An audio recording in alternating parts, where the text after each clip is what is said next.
Pranam to all of you. Again, I am coming back to my channel, Asit Governmental Guru. Let's compete. Today, I will discuss Super MCQ 3 related to the Central Civil Services Leave Rules 1972. In this part, I will discuss Rule 16 to 25 and also I will discuss 10 MCQs. Definitely, this part would be interesting one. You can get many informations and you can get questions according to the latest pattern, and definitely I will clarify the rules 16 to 25 and also 10 MCQs. With patience, actually listen the video up to the end so that you can get some good informations.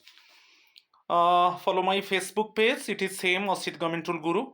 So if you join my Facebook page, then systematically you can get the video links. So please join my Facebook page. Next one, my WhatsApp number 8327782034. If you want to contact with me for any query, you can contact with me. And my Telegram channel link is there, t.me/bapi2034. also you can join it, and you can get latest video notifications. So now I am going to start Super MCQ 3, Rule 16 to 25 and 10 MCQs. Rule 16, rule position is important one. You remember the rule position. Verification of title to leave. इसमें जो subsection 1 है, no leave shall be granted to a government servant until a report regarding its admissibility has been obtained from the authority maintaining the leave account. जो authority leave account maintain करता है उससे एक admissibility means आपका, आप जो leave लेना चाहते हो तो वो कितना लीव अभी ड्यू है. ठीक है, सपोज आप अर्न्ड लीव लेना चाहते हो, ठीक है, तो अभी ईएल आपका सर्विस बुक में कितना है, how many EL is due, तो ये मेंशन होना जरूरी है. ओके, तो लीव अथॉरिटी को ये इंफॉर्मेशन, सपोज आपका ईएल सपोज अभी 25 है, ठीक है, तो ये जो डाटा जो अथॉरिटी लीव अकाउंट को मेंटेन करता है वो फर्स्ट इंफॉर्म करेगा. ठीक है, देन लीव अथॉरिटी उसको चेक करेगा, तब आपको कितना ईएल चाहिए उसके हिसाब से वो लीव सैंक्शन होगा. Clear. Next one, the order sanctioning leave shall indicate the balance of earned leave, half pay leave at the credit of the government servant. तो बैलेंस कितना रहेगा, जैसे लीव सैंक्शन हो गया, सपोज फॉर एग्जांपल आपका EL 25 था, ठीक है, अभी आप ईएल 10 ले लिए, ठीक है, तो आपका बैलेंस रहेगा 15. ये मेंटेन करेगा, जो अथॉरिटी है वो लीव अकाउंट को मेंटेन करता है. जैसे नॉन गेजेटेड गवर्नमेंट सर्वेंट है, उनका लीव अकाउंट को जो हेड ऑफ द ऑफिस है वो मेंटेन करता है, और बाकी जो गेजेटेड गवर्नमेंट सर्वेंट है उनका लीव अकाउंट को ऑडिट ऑफिसर मेंटेन करता है. ठीक है, तो जितना बैलेंस है वो मेंशन होगा. ठीक है, ये सबसेक्शन 1 है रूल 16 का. इसका सबसेक्शन 2 बिट ए में, where there is reason to believe that the obtaining admissibility report will be unduly delayed, the authority competent to grant leave may calculate on the basis of available information, right, the amount of leave admissible to the government servant and issue provisional sanction of leave for a period not exceeding 60 days. ये बहुत important है. इसमें क्या है, obtaining of, आप red part देखिए, obtaining of admissibility report will be unduly delayed. तो leave authority के पास रिपोर्ट आना चाहिए कि जो आप लीव लेना चाहते हो तो वो लीव कितना ड्यू है. यदि वो रिपोर्ट अभी तक नहीं आया है, ठीक है, तो थोड़ा लेट हो रहा है वो रिपोर्ट आने के लिए, तो वही दे दिया अनड्यूली डिलेड. थोड़ा किस वजह से सपोज वो डिले हो गया, तो वहां पर जो अथॉरिटी कंपनी, जो लीव अथॉरिटी है, वो इंफॉर्मेशन, जो अवेलेबल इंफॉर्मेशन है उसके हिसाब से वो provisional sanction of leave sanction कर सकता है, मगर 60 डेज से ज्यादा नहीं। क्लियर? ये बहुत इंपॉर्टेंट है। तो इसमें क्या है, आपको लीव अथॉरिटी को रिपोर्ट चाहिए कि कितना लीव ड्यू है। यदि वो रिपोर्ट टाइमली नहीं मिला तो वो कुछ इंफॉर्मेशन लेके ओके प्रोविजनल लीव सैंक्शन कर देगा, मगर वो जो प्रोविजनल लीव सैंक्शन होगा वो 60 डेज से ज्यादा नहीं होगा, for a period not exceeding 60 days. Clear? ये बहुत इंपॉर्टेंट था, इसके ऊपर क्वेश्चन आपको मिल सकता है। नेक्स्ट वन, उसका जो सबसेक्शन बी है, the grant of leave under this sub rule shall be subject to verification by the authority maintaining the leave account and a modified sanction for the period of leave may be issued where necessary. Modified हो सकता है, suppose sanction हो गया, leave sanction हुआ है, उसमें कुछ suppose modification होगा तो मॉडिफिकेशन हो सकता है। सपोज इसके ऊपर मैं थोड़ा बता देता हूं कि सपोज ये दे दिया, the grant of leave under this sub rule shall be subject to verification by the authority maintaining the leave account and a modified sanction for the period of leave may be issued where necessary. इसमें क्या है, suppose जैसे एक information दे दिया गया कि आपको suppose आप 10 EL अप्लाई किया, ठीक है, मगर उसके बाद आप बोल रहे हो कि सपोज मुझे EL 10 नहीं चाहिए, इसमें 12 चाहिए, तो इस तरीके से मॉडिफाई हो सकता है। ये हो सकता है पहले आप 10 डेज लिया था, सैंक्शन हुआ था, ठीक है, और आप फिर जाकर बोल रहे हो कि 10 डेज नहीं होगा सर और हमको 2 डेज ज्यादा चाहिए। तो इस तरीके से जो सैंक्शन हुआ है, ऑलरेडी 10 सैंक्शन हुआ है, तो उसको मॉडिफाई करके 12 किया जा सकता है बिफोर टेकिंग लीव। ठीक है, ये हो सकता है। तो इट मीन्स इसमें याद रखना है कि जो लीव सैंक्शन हुआ है उसमें मॉडिफिकेशन हो सकता है। ठीक है, उसका जो बीट सी है, in the case of gazetted government servant the audit officer may at the request of the authority competent to grant leave issue a provisional leave salary slip for a period not exceeding 60 days. मैं बताया था कि gazetted government servant का जो leave account है वो audit officer maintain करता है। ठीक है, ऑडिट ऑफिसर मेंटेन करता है। सपोज जो एडमिसिबिलिटी ऑफ लीव है उसमें अनड्यूली डिलेड हो गया, क्योंकि लीव अथॉरिटी के पास रिपोर्ट आना चाहिए कि कितना लीव ड्यू है, तो वो फिर लीव सैंक्शन करेगा, मगर अभी वो रिपोर्ट नहीं आ पाया। ठीक है, तो रिपोर्ट नहीं आएगा तो प्रोविजनल लीव सैंक्शन होगा। तो प्रोविजनल जो लीव सैंक्शन होगा वो 60 डेज से ज्यादा नहीं होगा। ठीक है, सपोज रिपोर्ट नहीं मिला तो लीव अथॉरिटी सोचा कि वो डिले हो गया रिपोर्ट मिलने से, तो वो प्रोविजनल सैंक्शन कर देगा लीव, मगर वो 60 डेज से ज्यादा नहीं होगा। और इस केस में क्या होगा, जो लीव अथॉरिटी है वो इन्फॉर्म करेगा ऑडिट ऑफिसर को कि यहां पर आप जो लीव सैलरी स्लिप आप इश्यू करोगे, मगर वो 60 डेज से ज्यादा नहीं होगा, क्योंकि प्रोविजनल जो लीव सैंक्शन होता है वो 60 डेज से ज्यादा नहीं। तो उस केस में जो लीव अथॉरिटी ऑडिट ऑफिसर को इन्फॉर्म करेगा कि आप जो लीव सैलरी स्लिप सैंक्शन करोगे वो जो कंसर्न गेजेटेड गवर्नमेंट सर्वेंट को, वो लीव सैलरी स्लिप 60 डेज से ज्यादा नहीं होगा। ठीक है, और एक नोट है, in the case of leave preparatory to retirement और where cash payment in leave of leave at the credit is granted. तो ये आप देखिए, जो लीव प्रिपेरेटरी टू रिटायरमेंट है कि कैश पेमेंट आप एलटीसी में, जब आप लीव ट्रैवल कंसेशन केस में आप कैश एनकैश कर सकते हो, वन टाइम में मैक्सिमम 10 EL आप एनकैश कर सकते हो। एलटीसी केस में 10 EL को एनकैश कर सकते हो। ठीक है, तो यहां पर यदि आपको कुछ एक्सेस पेमेंट किया जाता है, लीव प्रिपेरेटरी टू रिटायरमेंट, आप जानते हो कि सुपरएनुएशन टाइम में 300 EL प्लस HPL वो एनकैश होता है, ये सुपरएनुएशन टाइम में। और एलटीसी केस में वन टाइम 10 EL एनकैश होगा। यदि आपको एक्सेस पेमेंट कर दिया गया है तो वो आपसे रिकवरी होगा, जो एक्सेस अमाउंट है वो रिकवरी किया जाएगा। ठीक है, वही नोट में दिया गया है। ठीक है, जो एनकैशमेंट होता है बेसिकली सुपरएनुएशन टाइम में maximum 300 days EL plus HPL दोनों मिलाकर मैक्सिमम 300 डेज, और एलटीसी केस में वन टाइम में 10 EL एनकैश होता है। ठीक है, यदि आपको एक्सेस पेमेंट किया जाएगा, कंसर्न एम्प्लॉय को एक्सेस पेमेंट कर दिया गया, से रिकवरी किया जाएगा एक्सेस अमाउंट को। ठीक है, next one, rule 17, rule position बहुत इंपॉर्टेंट है। Rule 17, leave not to be granted in certain circumstances. कुछ सर्टन सर्कमस्टांसेस है जहां पर लीव ग्रांट नहीं होगा। अभी देखेंगे, leave shall not be granted to a government servant whom a competent punishing authority has decided to dismiss, remove or compulsory retire from government service।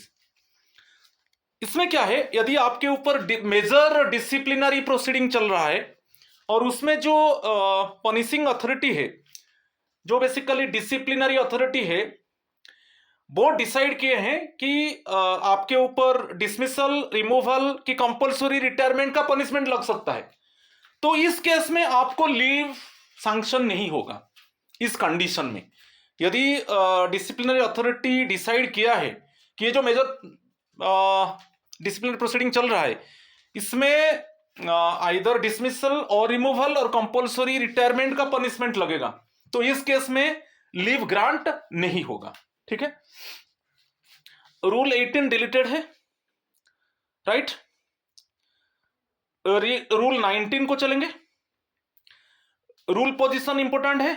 Rule 19 में grant of leave on medical certificate to gazetted and non gazetted government servant. ठीक है, तो medical certificate देकर जो leave grant होता है उसी related है, gazetted non gazetted government servant के लिए वही उसी के ऊपर है। जैसे आपको देखा होगा कम्यूटेड लीव है, ये जो कम्यूटेड लीव है 2 HPL, 1 full commuted leave, 1 commuted leave. ठीक है, इस केस में क्या है, ये मेडिकल सर्टिफिकेट चाहिए, ठीक है ना। तो वही है grant of leave on medical certificate to gazetted and non gazetted government servant, इसके ऊपर हम डिस्कस करेंगे। First one, an application for leave on medical certificate made by, first हम देखेंगे gazetted government servant under CGHS। जो gazetted government servant avail कर रहे हैं central government health scheme, either central government health scheme और CS medical attendance rules 1944, option 2 है। यहां पर जो अभी डिस्कस करेंगे कि जो गेजेटेड गवर्नमेंट सर्वेंट के ऊपर, वो जो गेजेटेड गवर्नमेंट सर्वेंट है उनको सेंट्रल गवर्नमेंट हेल्थ स्कीम वो अवेल कर रहे हैं। आप जानते हो जब वो मेडिकल सर्टिफिकेट देंगे वो फॉर्म 3, ये इंपॉर्टेंट है। ठीक है, shall be accompanied by medical certificate in form 3 given by doctor in. अच्छा, ये जो फॉर्म 3 में जो फॉर्म 3 है, जिस बेसिस पे मेडिकल सर्टिफिकेट इश्यू होगा, वो कौन कौन इश्यू कर सकते हैं? तो यहां पर फर्स्ट है doctor in A CGHS dispensary, first one. ठीक है, ये ऑप्शन आपको एक बहुत इंपॉर्टेंट है, क्वेश्चन मिल सकता है। First one, doctor of CGHS dispensary, any doctor of a government hospital. यहां पर दे दिया authorised doctor of a private hospital recognised under central government health scheme in case of hospitalisation और इंडोर ट्रीटमेंट। देखिए, first है जो जब आप मेडिकल सर्टिफिकेट आपको चाहिए, मेडिकल इलनेस में मेडिकल सर्टिफिकेट आपको देना पड़ेगा, तो फॉर्म 3 है, जो फॉर्मेट है फॉर्म 3 है। तो CGHS डिस्पेंसरी का डॉक्टर, गवर्नमेंट हॉस्पिटल का डॉक्टर, और इसमें याद रखिए यदि प्राइवेट हॉस्पिटल का ऑथराइज डॉक्टर होते हैं, यदि आपका इंडोर ट्रीटमेंट चल रहा है प्राइवेट हॉस्पिटल में, कि आप हॉस्पिटलाइज हो प्राइवेट हॉस्पिटल में, जो private hospitals recognised under CGHS। ठीक है, कि सपोज ये भी हो सकता है स्पेशलाइज्ड ट्रीटमेंट आपका चल रहा है in respect of any particular kind of disease like, ये दे दिया by authorised doctor of the private hospital recognised under CGHS in case of hospitalisation और इंडोर। याद रखिए, यदि आप कोई प्राइवेट हॉस्पिटल का डॉक्टर से आप मेडिकल सर्टिफिकेट इश्यू कराते हो, तो इट मींस कौन सा कंडीशन में, जब आपका इंडोर ट्रीटमेंट चल रहा है वही प्राइवेट हॉस्पिटल में और आप हॉस्पिटलाइज हो, तो ये दोनों केस में, और जो private hospital basically recognise by CGHS central government health scheme. ठीक है, तो उस केस में आप प्राइवेट हॉस्पिटल का जो कंसर्न डॉक्टर से भी इश्यू करा सकते हो। स्पेशलाइज्ड ट्रीटमेंट चल रहा है particular kind of disease like heart disease की कैंसर, ओके, तो इस केस में for the treatment of which the concerned hospital has been recognised by the ministry of health and family welfare. तो ये सब प्राइवेट हॉस्पिटल रिलेटेड है, ठीक है। तो आपको याद रखना है कि प्राइवेट हॉस्पिटल का ऑथराइज डॉक्टर भी इशू कर सकता है यदि आपका प्राइवेट हॉस्पिटल में इंडोर ट्रीटमेंट है कि आप हॉस्पिटलाइज हो इस कंडीशन में, मगर जो प्राइवेट हॉस्पिटल है रिकॉग्नाइज बाय द सीजीएचएस। यदि कोई स्पेशलाइज्ड ट्रीटमेंट चल रहा है जैसे हार्ट डिजीज है, कैंसर है, वही प्राइवेट हॉस्पिटल में, तो इस केस में actually this hospital actually recognised by the ministry of health and family welfare. तो इस केस में जो प्राइवेट हॉस्पिटल का ऑथराइज डॉक्टर है वो भी फॉर्म 3 बेसिस में आपको मेडिकल सर्टिफिकेट इशू कर सकते हैं। ये जो मैं बोल रहा हूं ये गेजेटेड गवर्नमेंट सर्वेंट के लिए। नेक्स्ट एक पैराग्राफ दिया है, बहुत इंपॉर्टेंट है। Gazetted government servant who is a central government beneficiary, central government health scheme beneficiary, if at the time of illness is away from the central government health scheme area और proceeds on duty outside the headquarters. जो red part देखिए, इसमें जो gazetted government servant है उसको CGHS facility मिल रहा है, central government health scheme, मगर अभी वो एक्चुअली इलनेस कंडीशन में वो away from the CGHS area, एक सीजीएचएस एरिया होता है मगर वो अभी सीजीएचएस एरिया में नहीं है। Suppose the concern gazetted government servant suffering in illness but it is away from the CGHS, okay.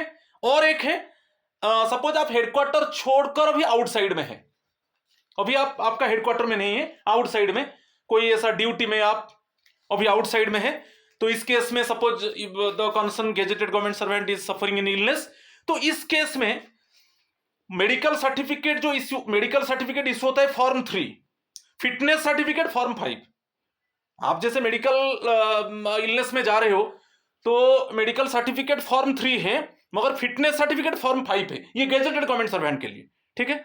तो इस केस में ऑथराइज मेडिकल अटेंडेंट, याद रखिए यदि गेजेटेड गवर्नमेंट सर्वेंट अभी सीजीएचएस एरिया में नहीं है और यदि वो आउटसाइड ऑफ द हेडक्वार्टर है और इज सफरिंग इन इलनेस, इस कंडीशन में जो मेडिकल सर्टिफिकेट इश्यू करेगा वो authorised medical attendant. Authorised medical attendant basically आप जानते हो सीएसएमए रूल्स 1944, जो मेडिकल अटेंडेंस रूल्स में कोई भी प्लेस में यदि गवर्नमेंट सर्वेंट इल हो जाता है वहां पर एक्चुअली इसको कौन अटेंड करता है, ऑथराइज्ड मेडिकल अटेंडेंट।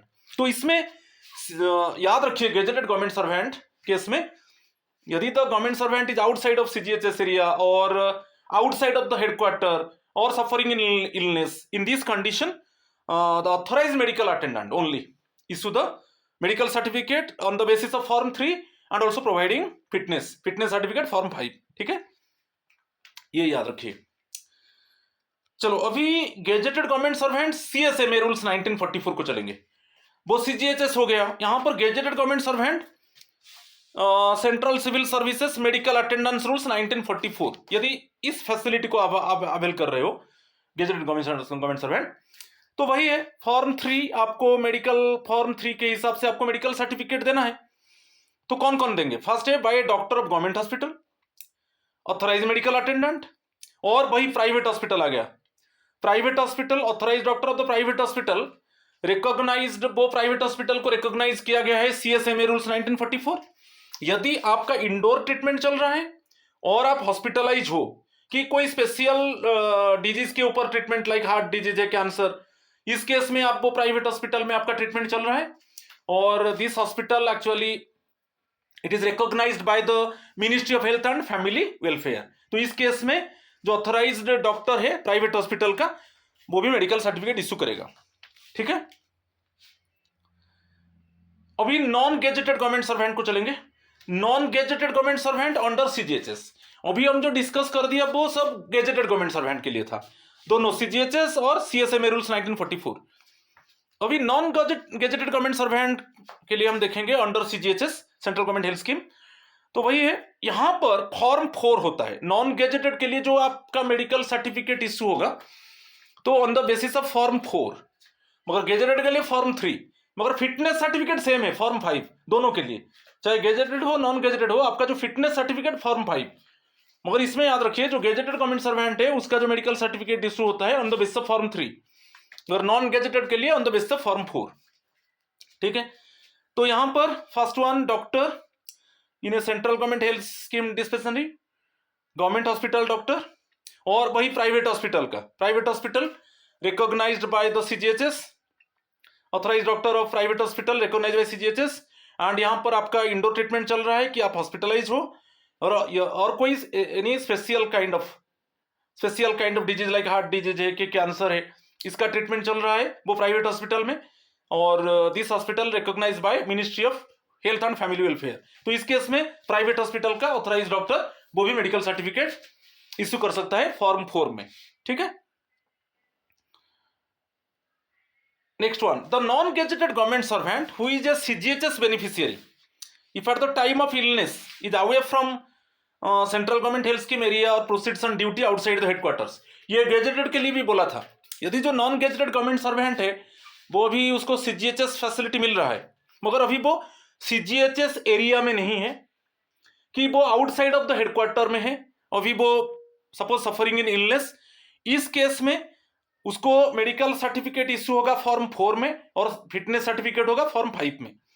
तो इसमें कौन देगा ये जो मेडिकल सर्टिफिकेट और फिटनेस सर्टिफिकेट कौन देंगे ना, ऑथराइज मेडिकल अटेंडेंट और by registered medical practitioner if there is no, ये बहुत इंपॉर्टेंट है। First one authorise medical attendant, यदि रजिस्टर्ड मेडिकल प्रैक्टिशनर कब देंगे, यदि ऑथराइज्ड मेडिकल अटेंडेंट वो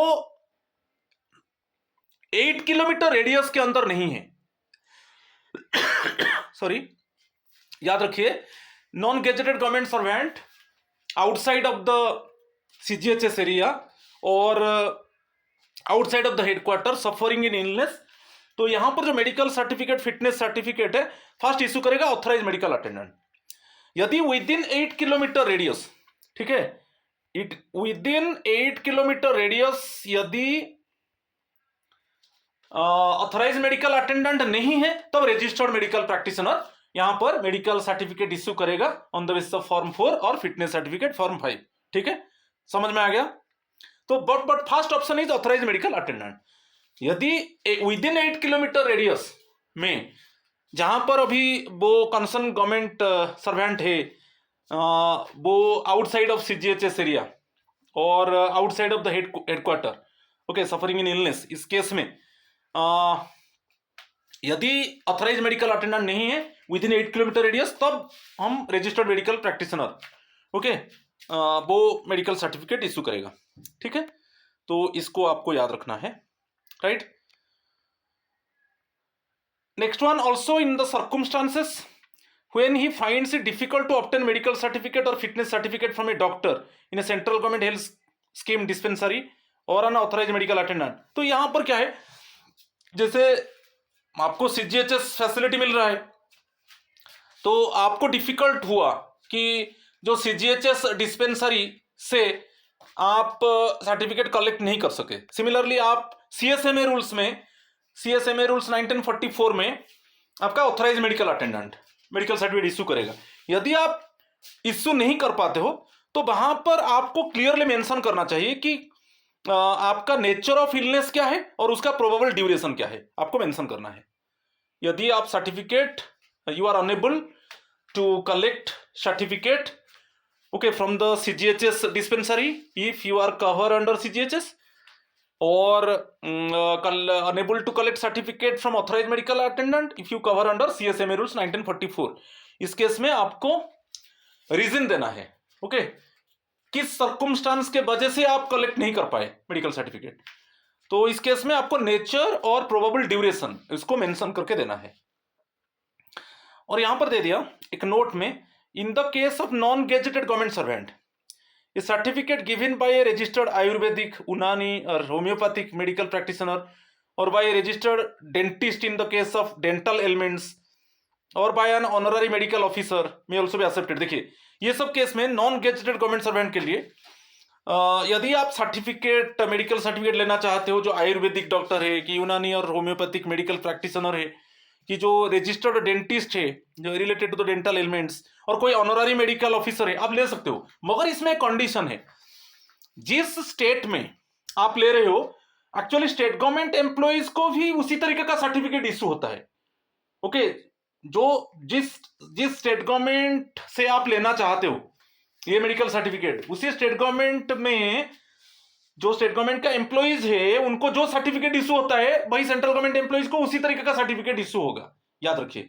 तो वही दे दिया, provided such certificate is accepted for the same purpose in respect of its own employees by the government of the state in which the central government servant falls ill और to which he proceeds for treatment.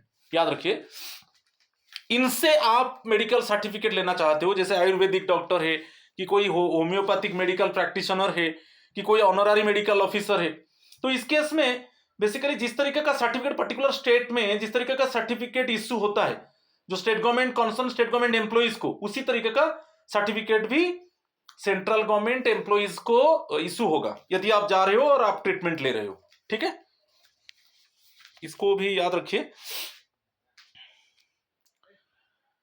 Next one, in case of a government servant who has acquired disability the medical authority shall certify in form 3। अच्छा, अभी medical सब disability case में वो तो normal हो गया, ये डिसेबिलिटी केस में suppose any government servant who is suffering in disability, तो उनको फॉर्म 3 है जो मेडिकल सर्टिफिकेट इश्यू होगा उसके लिए फॉर्म 3A है। ठीक है, ये देखिए अंडरलाइन कर दिया।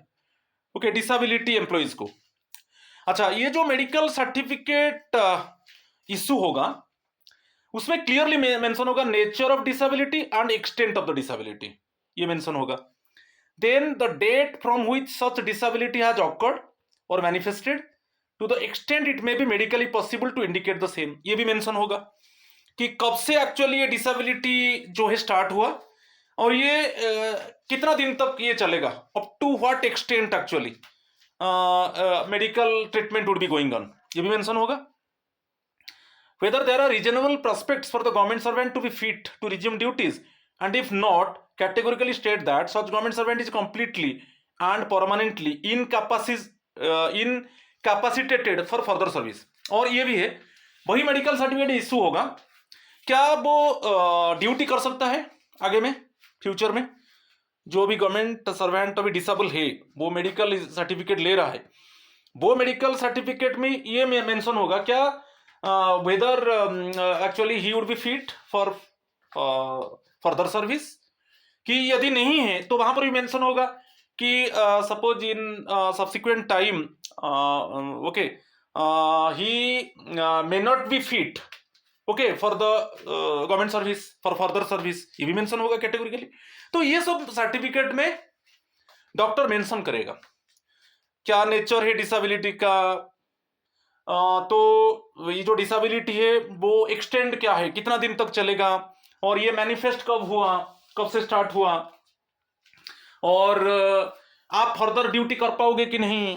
और उसमें मेंशन होगा यदि डॉक्टर ये लिख देता है कि ही वुड बी इनकैपेसिटेटेड और कंप्लीटली सपोज वो डिसेबल है जो फर्दर सर्विस नहीं कर सकता, वो भी मेंशन होगा। तो ये सब मेंशन होता है, मगर फॉर्म 3A जो मेडिकल सर्टिफिकेट इश्यू होगा वो फॉर्म 3A है। ठीक है, और उसमें क्या क्या मेंशन होगा वो भी पॉइंट्स दिया गया है। नेक्स्ट उसी का एक सबसेक्शन देखेंगे 2A। For the purpose of these rules a doctor in central government health scheme और ए गवर्नमेंट हॉस्पिटल और a specialist in government hospital in cases requiring specialist treatment और medical board in a government hospital in the case of multiple disabilities. देखिए, ये जो medical certificate issue होता है form 3A में, doctor of the central government health scheme, यदि आप CGHS में आप कवर हो तो doctor in central government health scheme कि गवर्नमेंट हॉस्पिटल की कोई स्पेशलिस्ट का ट्रीटमेंट ले रहे हो गवर्नमेंट हॉस्पिटल में स्पेशलाइज्ड ट्रीटमेंट, और मेडिकल बोर्ड कब आता है जब आप मल्टीपल डिसेबिलिटी में, मल्टीपल यहां पर देखिए मल्टीपल डिसेबिलिटीज में आप सपोज सफर हो तो उस केस में मेडिकल बोर्ड। ठीक है, if the concerned government employee suffering in multiple disabilities then medical board issue करेगा।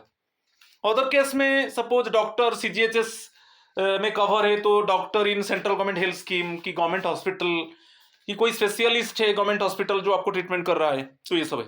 मगर मल्टीपल डिसेबिलिटी है तो इस केस में मेडिकल बोर्ड। ठीक है, और ये भी मेंशन है, आप देखिए ये भी याद रखिए, चैप्टर X जो चैप्टर 10 है of the rights of persons with disabilities act 2016, ये जो एक्ट है rights of the persons with disabilities act 2016, उसका चैप्टर 10 देखिए, उसका अंडर सेक्शन 49 में मेंशन है कि जो डिसेबिलिटी केस में फॉर्म 3A बेसिस में मेडिकल सर्टिफिकेट इशू होगा, और मल्टीपल डिसेबिलिटी है तो इस केस में मेडिकल बोर्ड है। अदर केस में suppose doctor of central government जैसे हेल्थ स्कीम है, doctor of a government hospital और any specialist suppose of government hospital who treat the it means the patient who suffer in disability. ठीक है, ये चीज को थोड़ा ध्यान देना है आपको। यहां पर नेक्स्ट है जो सबसेक्शन 2B है, no reference from the head of the office और any other authority may be required for issue of medical certificate of disability. तो इसमें कोई इंस्ट्रक्शन नहीं चाहिए। आप बोले कि जो डिसेबिलिटी रिलेटेड मेडिकल सर्टिफिकेट के लिए कोई head of the office actually कोई डायरेक्शन देगा, कोई एनी अदर अथॉरिटी कोई डायरेक्शन देगा, ऐसा कुछ नहीं है। ठीक है, next one, the authority competent to grant leave, उसका सबसेक्शन 3 में है, the authority competent to grant leave may at its discretion secure a second medical opinion by requesting a government medical officer not below the rank of a civil surgeon or staff surgeon, okay, to have the applicant medically examined on the earliest possible date। देखिए, यदि जो competent leave authority है उसको suppose चाहिए एक second medical opinion, यहाँ पे second medical opinion चाहिए, ठीक है, जो लीव अथॉरिटी को, तो इस केस में जो medical officer actually second medical opinion देगा उसका जो रैंक होगा वो सिविल सर्जियन का रैंक से कम नहीं होगा, कि जो स्टाफ सर्जियन है उसका रैंक से कम नहीं होगा। ओके, तो एज यूजुअल जो लीव अथॉरिटी का इंस्ट्रक्शन से वो जो डिसेबल गवर्नमेंट सर्वेंट है उसका सेकेंड मेडिकल ओपिनियन लिया जाएगा, और जो डॉक्टर ओपिनियन देगा उसका रैंक जो रहेगा सिविल सर्जियन से कम नहीं रहेगा। Okay, not below the rank of civil surgeon. ठीक है, ये भी थोड़ा आपको याद रखना है। नेक्स्ट वन जो सबसेक्शन 4 है, it shall be the duty of the government medical officer not below the rank of civil surgeon और staff surgeon to express an opinion both as regards the fact of illness and as regards the necessity for the amount of leave recommended. ठीक है, इसमें यदि civil surgeon है कि staff surgeon है वो opinion देंगे कि इलनेस क्या है और कितना अमाउंट का लीव रिकमेंड करना चाहिए। ठीक है, तो इसके हिसाब से वो जो डिसेबल गवर्नमेंट सर्वेंट है उसको मेडिकल लीव दिया जाएगा। ठीक है, तो जो मेडिकल ओपिनियन होगा, ओके, जो डॉक्टर का, तो वो ओपिनियन यही देंगे कि उसका इलनेस क्या है और कितना दिन का उसको छुट्टी चाहिए। ठीक है, और इस केस में क्या है, और एक ऑप्शन दिया है, for that purpose may either require the applicant to appear before himself, तो जो एप्लीकेंट है वो खुद जा सकता है, जैसे जो लीव अथॉरिटी है वो इंस्ट्रक्शन दे दिया, कोई सिविल सर्जन है कि स्टाफ सर्जन है, आप जाकर आपका मेडिकल ओपिनियन लोगे, और अदरवाइज आप खुद चूज करोगे। जो डिसेबल गवर्नमेंट सर्वेंट है वो खुद मेडिकल ऑफिसर चूज करेगा। ओके, मेडिकल ऑफिसर को नॉमिनेट करेगा और उससे ओपिनियन लेगा। ठीक है, तो ये इंपॉर्टेंट है, इसको थोड़ा ध्यान दीजिए। ठीक है, अंडर सेक्शन 4 को। चलो नेक्स्ट वन, जो अंडर सेक्शन 5 है, the grant of medical certificate under this rule does not itself, ये देखिए बहुत इंपॉर्टेंट है, the grant of medical certificate under this rule does not itself confer upon the government servant concern any right to leave. जे आपको medical certificate grant हो गया, क्या आप लीव ले जाएंगे? ऐसा नहीं, वो मेडिकल सर्टिफिकेट फॉरवर्ड किया जाएगा लीव अथॉरिटी के पास, देन लीव अथॉरिटी उसको रीड करने के बाद वो लीव सैंक्शन करेगा। तो आप ये मत सोचो कि मेरा तो जो लीव है ग्रांट हो गया तो अभी मैं लीव ले जाऊंगा, ऐसा नहीं, वो जो मेडिकल सर्टिफिकेट वो फॉरवर्ड किया जाएगा लीव अथॉरिटी के पास, देन आपका लीव सैंक्शन होगा।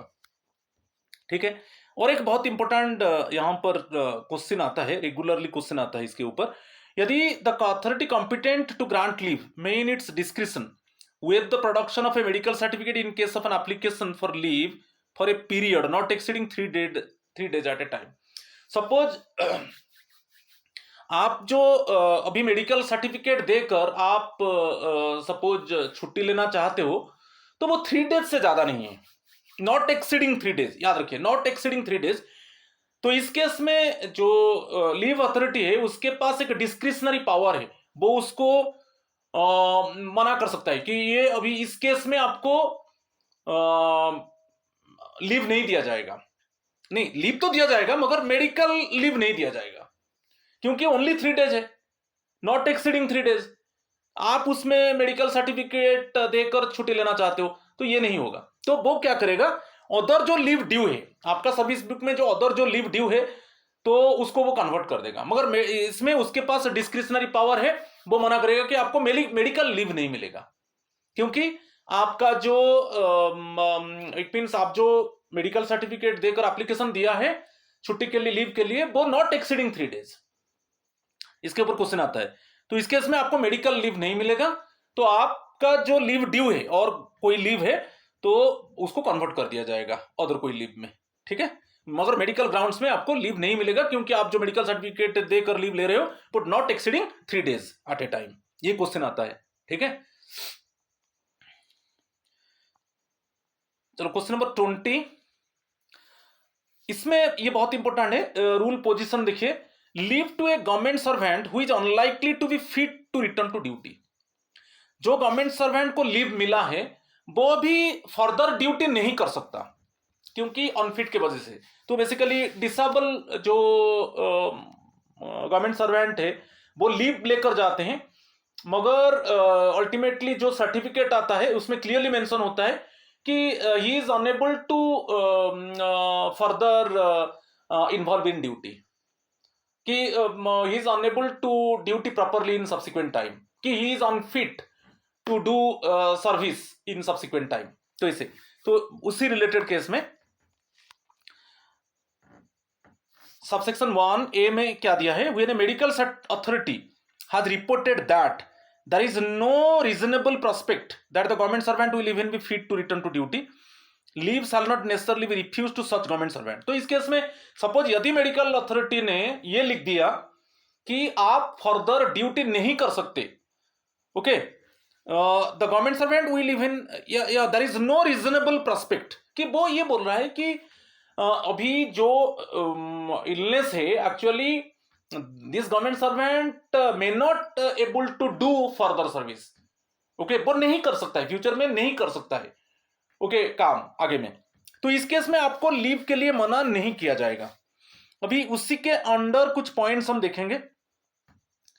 The leave may be granted if due by the leave may be granted if due by the authority competent to grant leave. अच्छा, जो आपका लीव ड्यू है किस केस में ग्रांट होगा, सपोज यहां पर ये जो फर्स्ट बीट आई है, if the medical authority is unable to say with certainty that the government servant who has acquired a disability will never again be fit for service। देखिए red part को देखिए, ये question है, जैसे medical authority ये बोल रहा है कि मैं ये नहीं बोल सकता कि वो फ्यूचर में काम कर सकता है कि नहीं, वो अनसर्टनिटी में है, ठीक है, कोई सर्टनिटी नहीं है, वो वही बोल रहा है अनएबल टू से विथ सर्टनिटी, ये नहीं बोल पा रहा है कि वो आगे में काम कर पाएगा कि नहीं, ठीक है। इस केस में यदि आप छुट्टी लेना चाहते हो तो एट ए टाइम आपको 12 मंथ से ज्यादा छुट्टी नहीं मिलेगा, at a time, leave not exceeding 12 months at a time may be granted.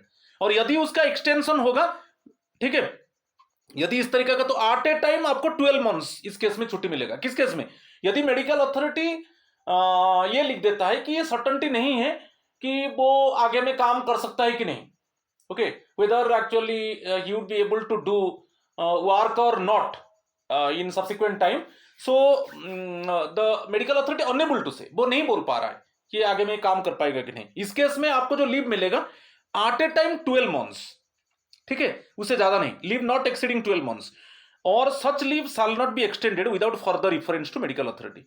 और ये लीव को एक्सटेंड नहीं किया जाएगा जब तक फिर एक रिफरेंस ना आ जाए मेडिकल अथॉरिटी, फिर मेडिकल अथॉरिटी रिफरेंस देता है तो इस तरीके का लीव को एक्सटेंड किया जा सकता है। क्लियर। तो इसमें आपको याद है कि मेडिकल अथॉरिटी अनसर्टेनिटी में है, वो गारंटी नहीं दे रहा है कि आप काम कर पाओगे कि नहीं। तो इस केस में एट ए टाइम 12 मंथ्स का लीव मिलेगा, not exceeding 12 months of leave. और इस केस में यदि एक्सटेंशन चाहते हो तो फिर मेडिकल अथॉरिटी का ओपिनियन चाहिए, ठीक है। Next one, If a government servant is declared by the medical authority as to have acquired such disability which may prevent him from discharging further service. यहाँ पर और एक सेकेंड, जैसे यहाँ पर यदि मेडिकल अथॉरिटी ये डिक्लेयर कर देता है कि अभी ये जो इलनेस है इसी के वजह से कि ये जो डिसेबिलिटी है, ओके, ये जो डिसेबल इलनेस है इसके वजह से क्या है ना, फ्यूचर में it may prevent him from discharging further service. ये फ्यूचर में एक्चुअली जो डिसेबिलिटी है फ्यूचर में काम नहीं कर सकता है, इस तरीके का ओपिनियन आ गया. पहले तो अनसर्टेनिटी था, अनसर्टेनिटी केस में at a time 12 months leave मिलेगा और फर्दर एक्सटेंशन के लिए फिर मेडिकल अथॉरिटी का ओपिनियन चाहिए. मगर इस केस में क्लियरली मेंशन कर दिया मेडिकल अथॉरिटी कि ये फ्यूचर में ये जो डिसेबिलिटी है इसमें काम नहीं कर पाएगा फ्यूचर में. ठीक है, तो इसमें ऑटोमेटिकली लीव और an extension of leave may be granted to him after the certificate of medical authority has been received in form 3A. तो इसमें लीव मिल जाएगा, उसका एक्सटेंशन भी मिल जाएगा यदि आप फॉर्म 3A में, क्योंकि यहां पर मेडिकल अथॉरिटी ने मेंशन कर दिया कि ये जो डिसेबिलिटी है आगे में ये काम नहीं कर सकता. ठीक है, और यदि ये केस आ जाता है, फर्स्ट केस में जो लीव डेबिट हुआ है वो रेमिट आउट हो जाएगा, वो आपका खाते में फिर आ जाएगा. क्योंकि फर्स्ट केस में क्या था, अनसर्टेनिटी था कि आप काम कर पाओगे कि नहीं. तो इस केस में एट ए टाइम कितना लीव मिला था, at a time not exceeding 12 months, not exceeding 12 months leave मिला था.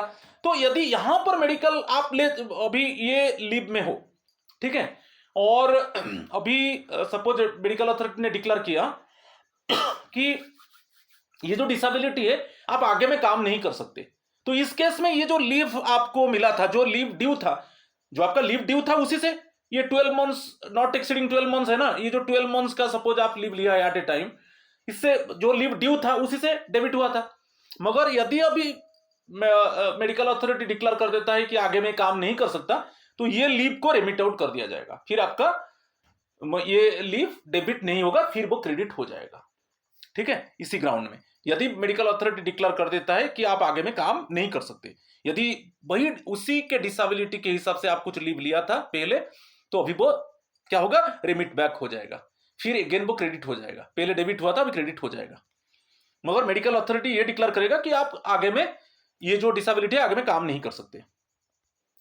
नेक्स्ट क्या है, यदि आप कुछ एब्सेंट थे, सपोज इसी के वजह से कुछ एब्सेंस थे, आप एब्सेंट थे, तो वो एब्सेंट को एक्चुअली वो after receipt of the certificate of the medical authority shell not be debited. Suppose इस आप कुछ डेज एब्सेंट थे अभी, मगर मेडिकल अथॉरिटी ने कंफर्म कर दिया कि अभी ये जो डिसेबिलिटी है आप आगे में काम नहीं कर सकते, तो ये जो एब्सेंट पीरियड को ओके वो आपका जो लीव ड्यू है उससे डेबिट नहीं किया जाएगा. ठीक है, next one, in the case of a government servant who is granted leave, ये जो प्रोविजन है आप सेक्शन 20 देखिए, section 20 right of the persons with disabilities act 2016. तो जो सेक्शन 20 है उसके हिसाब से आपको यहां पर जो डिसेबिलिटी केस में लीव ग्रांट होता है. यदि क्वेश्चन आता है, आप जो रूल है rights of the persons with disability act 2016 का सेक्शन 20 में क्लियरली मेंशन है कि डिफरेंट कंडीशंस में कैसे लीव ग्रांट होगा. तो अनसर्टेनिटी केस में at a time 12 months leave grant होगा, और उस केस में एक्सटेंशन के लिए फिर मेडिकल अथॉरिटी का ओपिनियन चाहिए. मगर ये वंस मेडिकल अथॉरिटी ओपिनियन दे देता है कि he may not be work actually, okay, in subsequent time, ये आगे में काम नहीं कर सकता, इस केस में डिसेबिलिटी रिलेटेड में जो भी लीव डेबिट हुआ था आपका सर्विस बुक से, वो सब रेमिट बैक हो जाएगा, सब क्रेडिट हो जाएगा. यदि आप एब्सेंट थे और वो एब्सेंट पीरियड को भी जो लीव ड्यू है उससे डेबिट नहीं किया जाएगा. और ये सब मेंशन है सेक्शन 20, आप देखिए, rights of the persons with disabilities act 2016. ठीक है, ये रूल अप्लाई होगा. चलो नेक्स्ट वन, रूल 21 को चलेंगे, commencement and termination of leave. Rule 21, तो लीव कब कमेंस होगा और कब टर्मिनेट होगा. तो leave ordinarily begins on the day on which the transfer of charge is affected. जब आपका जो चार्ज था आप अभी उसको ट्रांसफर कर दिए कि क्योंकि आप लीव में जा रहे हो, आप जब भी अभी आपका चार्ज को ट्रांसफर कर दिया, हैंड ओवर कर दिया, तब से लीव इफेक्ट हो गया. फिर एंड कब एंड होगा, ends on the day presiding that on which the charge is resumed. जब आप चार्ज रिज्यूम करने से पहले, फिर आप लीव खत्म हुआ, आप आकर चार्ज रिज्यूम करेंगे तो उसके पहले वो एंड हो जाएगा। तो इसमें जब आप लीव लेकर जा रहे हो, ओके, जब आप चार्ज आपका हैंड ओवर कर दिया तब से लीव इफेक्ट हो गया, और फिर आके रिज्यूम ड्यूटी के पहले, ओके, कब एंड होगा, कब टर्मिनेट होगा लीव ना, जब आप ड्यूटी जो रिज्यूम करोगे उसके पहले, ठीक है, ends of the day presiding that on which the charge is resumed. ठीक है, सपोज आप क्या है, आप छुट्टी ले लिया, जैसे मैं एक एग्जांपल देता हूं, मंडे टू फ्राइडे। इस केस में क्या है, सपोज संडे छुट्टी था, संडे छुट्टी था और ये प्रीफिक्स हो जाएगा, और सैटरडे, आप सैटरडे में चार्ज हैंड ओवर कर दिया, इसमें सेकेंड आवर में, आफ्टरनून में, यहां पर लिख दिया आफ्टरनून में आप चार्ज हैंड ओवर कर दिया, चार्ज हैंड ओवर कर दिया तो लीव इफेक्ट हो गया। ठीक है, सैटरडे सेकेंड आवर आफ्टरनून में, ठीक है, और संडे प्रीफिक्स हो जाएगा। जैसे मंडे टू फ्राइडे छुट्टी है, तब आप आके सैटरडे आप रिज्यूम करोगे ड्यूटी, फिर रिज्यूम करोगे तो आपका जो लीव टर्मिनेट हो जाएगा, जो एंड डेट रहेगा वो फ्राइडे, क्योंकि फ्राइडे तक आपका लीव था, तो आप सैटरडे आकर फिर आपका ड्यूटी रिज्यूम करोगे आप। ठीक है, समझ में आ गया। तो ये रूल 21 था। रूल 22 को चलेंगे, combination of holidays with leave. यहां पर थोड़ा प्रीफिक्स और सफिक्स के ऊपर दिया है, अदर देन, यहां पर याद रखिए जो combination of holidays with leave, other than medical certificate को अलग है, मेडिकल सर्टिफिकेट छोड़ दीजिए, कोई भी लीव आप ले रहे हो मेडिकल सर्टिफिकेट, ये रूल नहीं अप्लीकेबल नहीं होगा। आप नॉर्मल लीव ले रहे हो, नॉर्मल लीव फर्स्ट हम डिस्कस करेंगे, यहां पर मैं लिख देता हूं, फर्स्ट हम डिस्कस करेंगे नॉर्मल लीव केस में। ठीक है, नॉर्मल लीव केस में क्या है, जैसे आप मंडे टू सैटरडे, आप छुट्टी ले लिए, तो आपका संडे प्रीफिक्स हो जाएगा, आपका संडे जो है ये प्रीफिक्स हो जाएगा। ठीक है, और आप सैटरडे के बाद फिर जो संडे आएगा, आप तो छुट्टी लिया है मंडे टू सैटरडे, ये सफिक्स हो जाएगा, फिर आप आके मंडे में ज्वाइन करोगे। ठीक है, तो जो प्रीफिक्स हो जाएगा, तो जब आप छुट्टी ले रहे हो इमीडिएटली प्रायर टू मंडे यदि कुछ छुट्टी आ जाते हैं वो प्रीफिक्स हो जाएगा, वो कंबाइन हो जाएगा लीव के साथ, और आप मंडे टू सैटरडे तक आपका लीव है, तो ऑटोमेटिकली नेक्स्ट जो संडे है वो सफिक्स हो जाएगा, कि उसके बाद जो सीरीज ऑफ हॉलीडेज है वो सफिक्स हो जाएगा। ठीक है, इसे कंबाइन होता है, मगर ये मेडिकल सर्टिफिकेट केस में एप्लीकेबल नहीं होगा। जो मेडिकल लीव ले रहे हो, मेडिकल सर्टिफिकेट देकर लीव ले रहे हो, ये एप्लीकेबल नहीं होगा। तो ये बता दिया प्रीफिक्स। सपोज और एक एग्जांपल बताता हूं, जैसे आप छुट्टी ले लिया, सपोज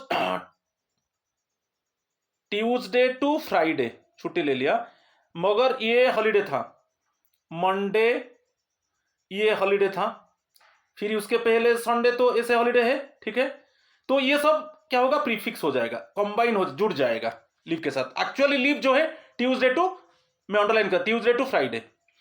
ठीक है, तो उसके पहले इमीडिएटली बिफोर ट्यूसडे, मंडे छुट्टी था, एक जैसे कोई पब्लिक हॉलीडे था और संडे था, ये सब प्रीफिक्स हो जाएगा, ये कंबाइन हो जाएगा लीव के साथ, ये लीव में काउंट नहीं होगा। उसके बाद देखिए, फिर अगेन सैटरडे सपोज छुट्टी था, सैटरडे हॉलीडे था और संडे आ गया, ये सब सफिक्स हो जाएगा, ये सफिक्स हो जाएगा, ओके, लीव के साथ जुड़ जाएगा। तो ये प्रीफिक्स हो गया, ये प्रीफिक्स हो गया और ये सफिक्स हो गया।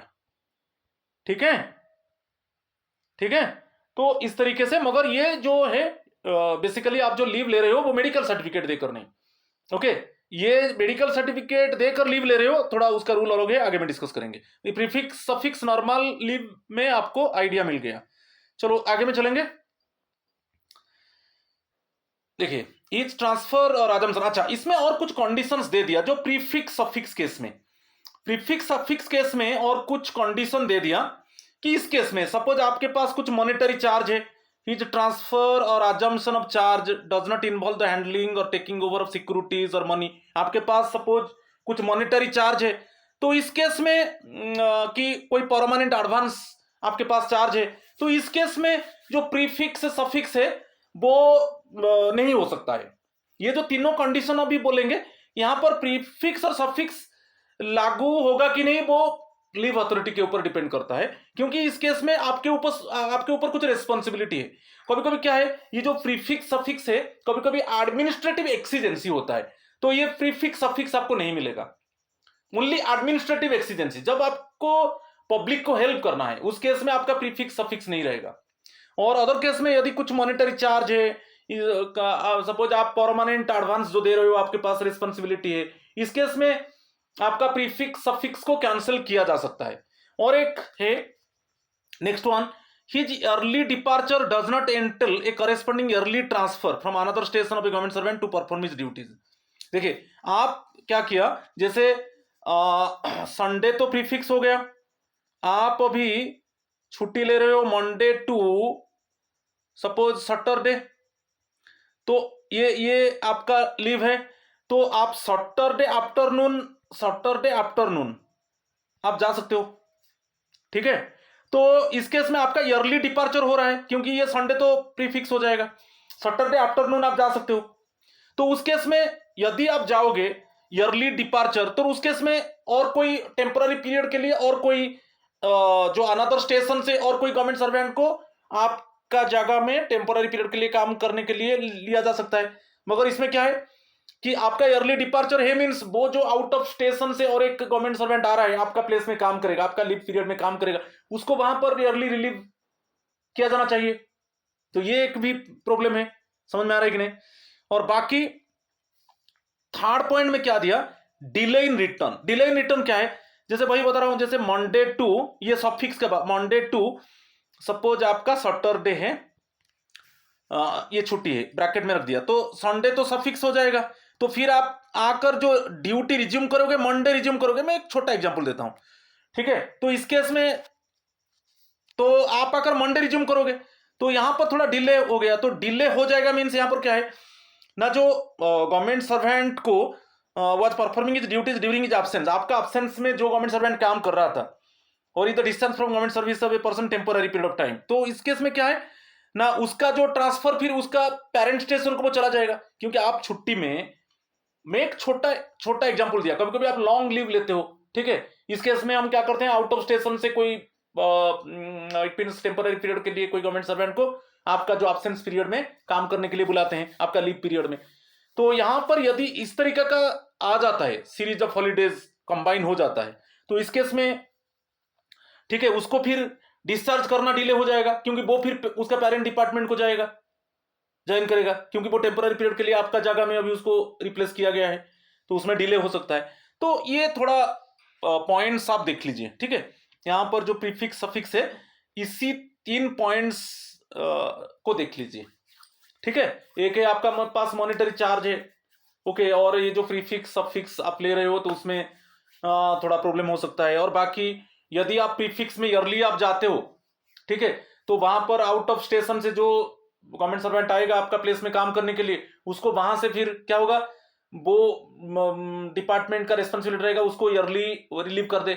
और यहां पर यदि आप डिले ज्वाइन कर दो, सफिक्स हो रहा है, सफिक्स मीन्स आप डिले ज्वाइन कर रहे हो, तो डिले ज्वाइन कर रहे हो मीन्स ऑटोमेटिकली उसको भी वो फिर उसका पेरेंट डिपार्टमेंट में जाना है जो आपका जगह में टेम्पररी पीरियड के लिए काम कर रहा है। तो ये सब पॉइंट्स थोड़ा क्वेश्चन आ सकता है, ठीक है, इसको थोड़ा ध्यान दीजिए। क्लियर। चलो next one, in the case of leave on medical certificate को चलेंगे। इन the case of leave on medical certificate कैसे प्रीफिक्स सफिक्स होगा, ओके, जो प्रीफिक्स ऑफ हॉलीडेज कैसे कंबाइन करेंगे, लीव के साथ हॉलीडेज को कंबाइन करेंगे। तो यहां पर दे दिया हुआ है, government servant is certified medically unwell to attend office.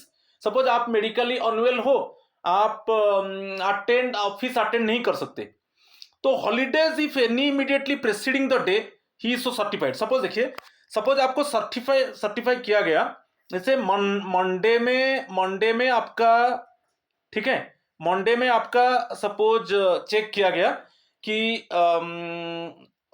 आप जो डिजीज में सफरिंग हो, तो उसमें क्या है, आपको डिक्लेयर कर दिया गया कि आपको थोड़ा इट मीन्स फिट होने के लिए कुछ टाइम चाहिए, वो जो डिजीज में आप सफर कर रहे हो उससे रिकूपरेट करने के लिए आपको टाइम चाहिए, ठीक है। सपोज मंडे ये सर्टिफाई हुआ, तो मंडे को तो इमीडिएटली उसका बिफोर जो है, सपोज इमीडिएटली क्या है, जैसे संडे है, ठीक है, तो ये प्रीफिक्स हो जाएगा। तो इसमें क्या है, when government servant is certified medically unwell to attend office, suppose medically unwell हो तो आपको सर्टिफाई कर दिया गया मंडे में, आप मंडे में हॉस्पिटल गए और सर्टिफाई कर दिए कि एक्चुअली डॉक्टर मेडिकल सर्टिफिकेट दे दिया, गेजेटेड गवर्नमेंट सर्वेंट को फॉर्म 3 में, नॉन गेजेटेड को फॉर्म 4 में। ठीक है, तो उस केस में यदि immediate prior to the certification day, तो इमीडिएट प्रायर मीन संडे, तो ये ऑटोमेटिकली जुड़ जाएगा आपके लीव के साथ, ये लीव में काउंट नहीं किया जाएगा, तो ये प्रीफिक्स हो जाएगा। क्लियर? और क्या है, सपोज आपको अभी मेडिकल, नेक्स्ट वन सफिक्स के बारे में बता रहा हूं।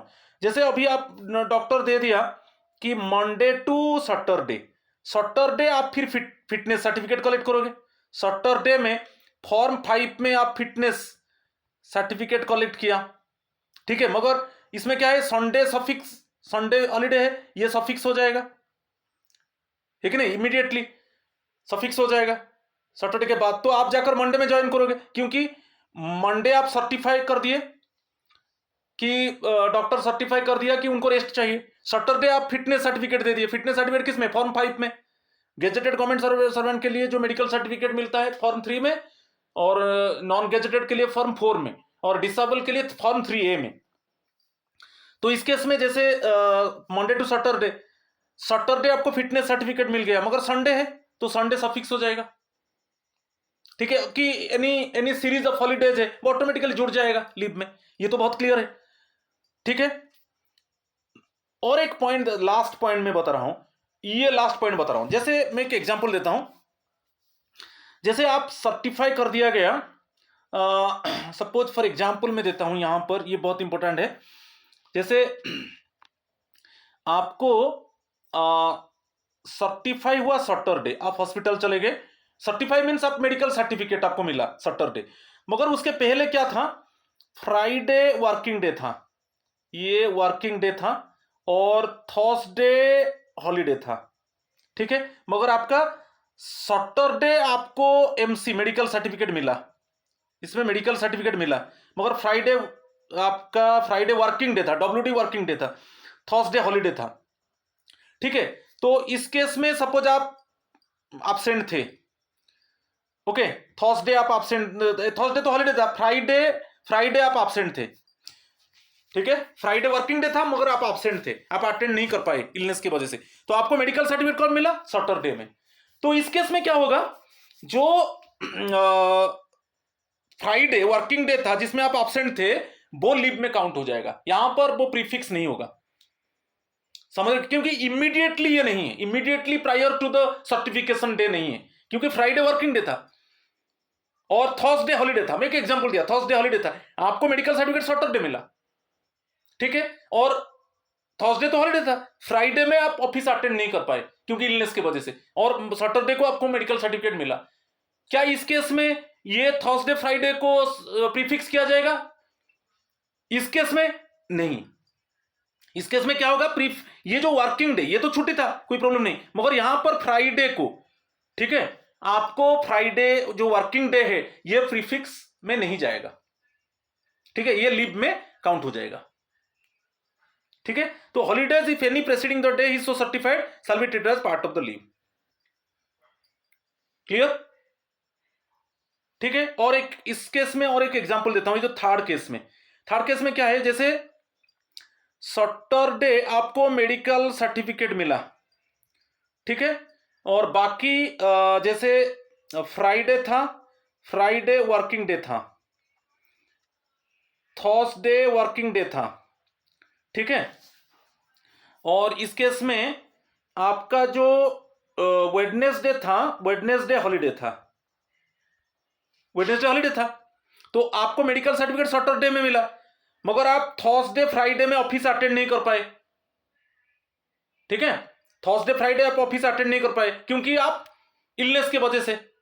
ठीक है, तो जब सैटरडे आपको मेडिकल सर्टिफिकेट मिला, तो क्या थर्सडे फ्राइडे को प्रीफिक्स किया जाएगा? नहीं, प्रीफिक्स नहीं किया जाएगा, वो लीव में काउंट हो जाएगा। ठीक है, क्योंकि immediately prior to the certification day नहीं है। इमीडिएटली प्रायर होता तो होता। इमीडिएटली प्रायर क्या है, समझ, इस केस में जैसे आप सैटरडे आपको मेडिकल सर्टिफिकेट मिल रहा है, मगर जैसे फ्राइडे हॉलीडे है,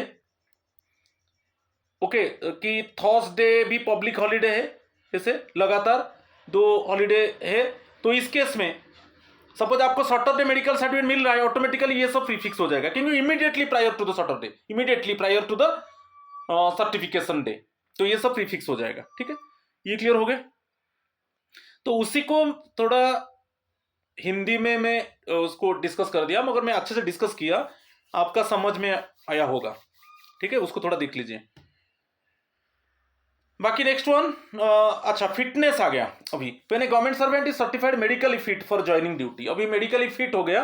मेडिकली फिट होने से फॉर्म क्या देना पड़ता है, फॉर्म 5 में जो फिटनेस सर्टिफिकेट देना पड़ता है। ठीक है, उसमें दिया है holidays if any preceding the day he so certified shall be treated as part of the leave. देखिए सपोज आपको फिटनेस मिला, सैटरडे आपको एफ में लिख दिया फिटनेस सर्टिफिकेट मिला, ठीक है, और ये फ्राइडे है कि थर्सडे है, ठीक है, ये सब लीव में काउंट किया जाएगा।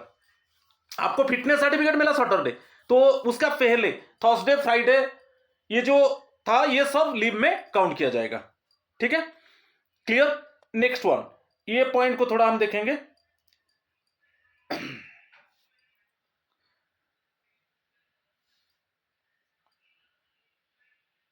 अच्छा, इसमें दे दिया हॉलीडेज इफ एनी सक्सीडिंग। अच्छा, फर्स्ट पॉइंट, ये पॉइंट को देखिए, इसको मैं अंडरलाइन कर दिया। इसमें क्या है, जैसे आपका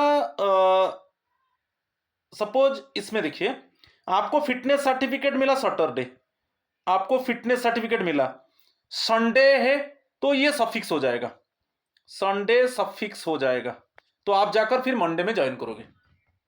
ठीक है, holidays if any succeeding the day if is so certified shall automatically be allowed to be suffixed. मैं जैसे बताया सैटरडे आपको फिटनेस सर्टिफिकेट मिला, संडे हॉलीडे है, तो आप जाकर मंडे में ज्वाइन करोगे तो ये सफिक्स हो जाएगा। मगर सेकेंड जो ये जो पॉइंट है, ये पॉइंट क्लियर हो गया।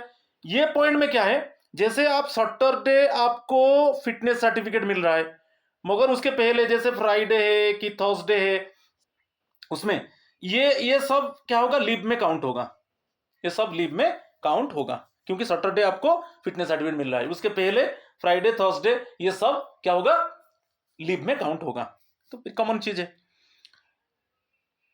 Next one, on the condition that the departing government servant remains responsible for the monies in this charge, the head of the department may in any particular case waive the application। अच्छा, यदि आपके पास कुछ ऐसा responsibility है, monetary charge है, तो उस case में आपका जो प्रीफिक्स सफिक्स को कैंसिल कर सकता है।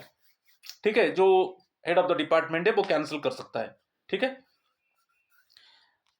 बाकी ये जो सबसेक्शन 3 में क्या दिया है, हॉलीडेज और प्रीफिक्स है। ठीक है, मगर आपका जो लीव सैलरी, जैसे जैसे अभी आपका, मैं इसको क्लैरिफाई कर देता हूं, ये फर्स्ट पॉइंट को देखिए, जैसे आप मंडे टू सैटरडे आपका छुट लीव है, ये मैं दे दिया, इसके पहले संडे है, ये प्रीफिक्स है, इसमें संडे है प्रीफिक्स है, ये सॉरी ये जो संडे बिफोर लीव ये प्रीफिक्स है, यहां पर जो संडे सफिक्स है कि नहीं। तो इस केस में आपका जो लीव सैलरी मिलेगा वो मंडे टू सैटरडे, संडे ये जो प्रीफिक्स और जो सफिक्स में वहां पर वो leave salary, pay and allowances हम बोलेंगे, उसको लीव सैलरी नहीं बोलेंगे, लीव सैलरी मिलेगा Monday to Saturday. Prefix suffix जो है, प्रीफिक्स डे है जो सफिक्स डे है, उसमें ओनली हम बोलेंगे पे एंड अलाउंसेस, मगर जो छुट्टी आप ले लिया मंडे टू सैटरडे वो उसमें मिलेगा लीव सैलरी, इतना याद रखिए। ठीक है, बाकी कॉम्पेंसेटरी लीव मिलता है यदि आप सपोज काम कर देते हो, तो कोई वर्किंग डे में आप पूरा फुल काम किया, आपको कॉम्पेंसेटरी लीव मिलेगा एक हॉलीडे के आकार में। जैसे आप संडे काम किया, पूरा वर्किंग संडे आपका वर्किंग डे हो गया, WD लिख दिया, तो आपको मंडे आपका हॉलीडे हो जाएगा, ये मंडे आपका क्या हो जाएगा, हॉलीडे हो जाएगा। इसी को हम कॉम्पेंसेटरी लीव बोलेंगे, क्योंकि आप पब्लिक हॉलीडे में आप काम किया, पूरा दिन काम किया, तो मंडे में आपको हॉलीडे मिला, तो ये कॉम्पेंसेटरी लीव इसी को कहा जाता है। ठीक है, चलो कुछ रूल 23 देखेंगे। Rule 23, recall to duty before expiry of leave. आपका लीव खत्म नहीं हुआ है, आपको ड्यूटी में रिकॉल कर दिया गया, अभी आपका लीव लेकर आप गए थे, वो खत्म नहीं हुआ है मगर आपको रिकॉल कर दिया गया। इस केस में क्या होगा, ये दिया है, in case a government servant is recalled to duty before the expiry of his leave, such recall to duty shall be treated as compulsory in all cases and the government servant shall be entitled. इसमें क्या है, suppose आप leave लेकर गए थे, वो leave खत्म नहीं हुआ है मगर आपको रिकॉल कर दिया गया कि आप ज्वाइन करो, उसमें आप मना नहीं कर सकते क्योंकि एक एक्सीजेंसी सिचुएशन है। तो इसके लिए आपका लीव पीरियड खत्म नहीं हुआ है मगर उसके पहले आपको बुलाया जाएगा, तो ये कंपल्सरी आपको आना ही पड़ेगा। मगर उसमें आपको क्या क्या बेनिफिट मिलेगा याद रखिए, जब आपका जैसे आपको रिकॉल कर दिया गया, जब आपका जर्नी आप स्टार्ट करेंगे तो वो ड्यूटी में माना जाएगा। जब आप जर्नी आप स्टार्ट करेंगे टुवर्ड्स द स्टेशन, उसको ड्यूटी में माना जाएगा। ये दे दिया, देखिए, if the leave from which is recalled is in India to be treated as on duty from the date on which starts for the station to which he is ordered. अच्छा, जब आपका जर्नी आप start किया, ठीक है, जो concern headquarter के लिए जिस डेट में आपका जर्नी स्टार्ट किया वो ड्यूटी में माना जाएगा, ठीक है। तो इन इंडिया ही आपका जो लीव है इंडिया के अंदर है, इसीलिए लिख दिया इज इन इंडिया, ठीक है। और एक आउट ऑफ इंडिया है, आप लीव लेकर आउट ऑफ अब्रॉड चले गए, तो अभी इन इंडिया केस में जब आपका जर्नी स्टार्ट किया तो before leave actually your department recall to you and when on which day you start your journey, वो ड्यूटी में माना जाएगा। फर्स्ट हो गया। सेकंड में आपको ट्रैवलिंग अलाउंस मिलेगा, जो आप ट्रैवल करोगे ट्रैवलिंग अलाउंस मिलेगा। और जब तक आप स्टेशन में ज्वाइन नहीं कर लेते आपको लीव सैलरी मिलेगा until he joins his post. आप अभी आप पोस्ट में ज्वाइन नहीं किया तो ज्वाइन करने से पहले, ठीक है, आपको वही एज यूजुअल लीव सैलरी मिलेगा सेम रेट में जैसे आपको लीव में मिल रहा था, ठीक है। Leave salary until he joins his post at the same rate at which he would have drawn it, okay, but for equal to duty, ठीक है। आपको वही लीव सैलरी, जब तक आप पोस्ट में ज्वाइन नहीं किए आपको लीव सैलरी मिलेगा। तो ये पॉइंट्स को याद रखना है।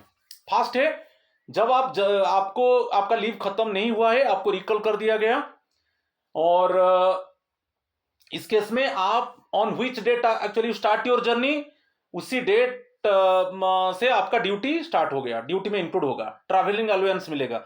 और जब तक आप पोस्ट में आकर ज्वाइन नहीं किए तब तक आपको एज यूजुअल लीव सैलरी मिलेगा। अच्छा, यहां पर और एक दे दिया ऑप्शन बी में, सपोज आप लीव लेकर अब्रॉड में चले गए, आप लीव लेकर अब्रॉड चले गए, वही दिया है, if the leave from which is recalled is out of India. आप अभी लीव लेकर अब्रॉड चले गए, इस केस में आपको रिकॉल किया जाएगा कि आप आकर ड्यूटी ज्वाइन कीजिए, मगर आप अभी छुट्टी लेकर अब्रॉड में हैं तो आपको रिकॉल किया जाएगा। तो इस केस में जब आपका जो वॉयज है, जब आपका जर्नी जो पीरियड है वो सब ड्यूटी में माना जाएगा। To count the time spent on the voyage to India duty, ठीक है। आप जिस डेट में वहां से जर्नी स्टार्ट किया, जो आप जैसे भी आओ, सपोज आप प्लेन में आया कि फ्लीट में आया, शिप में आया, तो आपको वो सब पीरियड ड्यूटी में माना जाएगा। सेकंड है, एज यूजुअल आप जब तक ज्वाइन नहीं किए पोस्ट में तब तक आपको लीव सैलरी मिलेगा। जब तक आपका जो पोस्ट है उसमें ज्वाइन नहीं किए तब तक एज यूजुअल आपको लीव सैलरी मिलेगा।